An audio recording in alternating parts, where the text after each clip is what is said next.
Right, మన BRS working president KTR live లో మాట్లాడుతున్నారు. లైవ్ చూద్దాం. ప్రభుత్వానికి డిమాండ్ చేస్తా ఉన్నా, మీరు మాట్లాడితే ఒక్కొక్క మంత్రి ఒక్కో నెంబర్ చెప్తున్నాడు. ముఖ్యమంత్రి 60,000 ఉద్యోగాలు ఇచ్చినామంటాడు. లెజిస్లేటివ్ అఫైర్స్ మినిస్టర్ గారు 70,000 ఉద్యోగాలు ఇచ్చినా అంటాడు. బీసీ వెల్ఫేర్ మినిస్టర్ గారు 1,00,000 ఉద్యోగాలు ఇచ్చినామంటారు. అసలు మీ ప్రభుత్వంలోనే ఒకరికొకరికి ఏం జరుగుతుందో తెలియదు. అసలు అబద్ధం చెప్పినా అతికినట్టు ఉండాల. మంత్రులు ఒకరేమో 1,00,000 ఒకరేమో 70,000 అట్లాగే మరొకరేమో ముఖ్యమంత్రి గారేమో 60,000 ఉద్యోగాలంటే ప్రజలు నవ్వుకుంటా ఉన్నారు.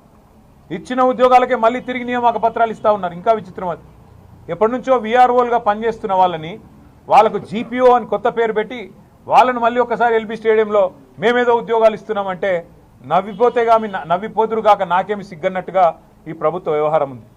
ఈ 2 లక్షల ఉద్యోగాల విషయంలో మీరు ఇచ్చిన మాట, ఇవాళ మీరు చెబుతున్న అబద్ధాలు, వీటి విషయంలో నేను రాష్ట్ర ప్రభుత్వాన్ని డిమాండ్ చేస్తూ ఉన్నాను. మొన్ననే మీరేదైతే 15 రోజుల అసెంబ్లీ సమావేశాలు పెట్టండి అంటే 2 రోజులు మాత్రమే పెట్టి పారిపోయారో నేను గుర్తు చేస్తా ఉన్నా ప్రభుత్వానికి.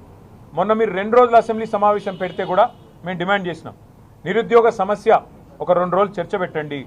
ఈ 2 లక్షల ఉద్యోగాల విషయంలో నిజం నిగ్గు తేలాలి. ఎవరు తెలంగాణ రాష్ట్రం ఏర్పడిన నాటి నుంచి ఇప్పటివరకు జరిగిందేంటి, టీఆర్ఎస్ ప్రభుత్వంలో ఇచ్చిన ఉద్యోగాలన్నీ, మీ ప్రభుత్వం ఇచ్చిన నోటిఫికేషన్లన్నీ అన్నీ కూడా బయటికి రావాలి, ప్రజలు చూడాలని చెప్పి మేము డిమాండ్ చేస్తూ ఉన్నాం. అసెంబ్లీని ప్రత్యేకంగా 2 రోజుల పాటు సమావేశానికి పిలవండి. కేవలం తెలంగాణ యువత నిరుద్యోగ సమస్య, మీరిచ్చిన హామీలు, ఏడాదిలో 2 లక్షల ఉద్యోగ నోటిఫికేషన్లు, వీటి విషయంలో చర్చకు అసెంబ్లీకి తప్పకుండా మీరు పిలవాలని చెప్పి కూడా రాష్ట్ర ప్రభుత్వాన్ని మేము డిమాండ్ చేస్తూ ఉన్నాం. మీకు చిత్తశుద్ధి ఉంటే రాహుల్ గాంధీ గారు అశోక్ నగర్కి వచ్చి చెప్పిన మాట నిజమే అయితే మొదటి సంవత్సరంలో ఇస్తాం 2 లక్షల ఉద్యోగాలని చెప్పిన మాటలో అనుమాత్రం వాస్తవం ఉన్నా, లేదా మీరు ఇచ్చిన హామీలో నిజాయితీ ఉన్నా వెంటనే ప్రభుత్వం స్పందించాలే.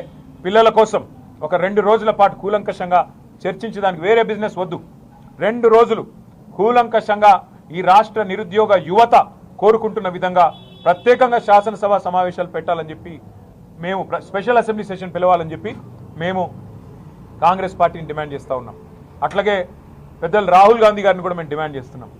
మీరే చెప్పినారు, ఇక్కడ స్థానిక నాయకులు చెప్తే తెలంగాణ యువత నమ్మలేదు.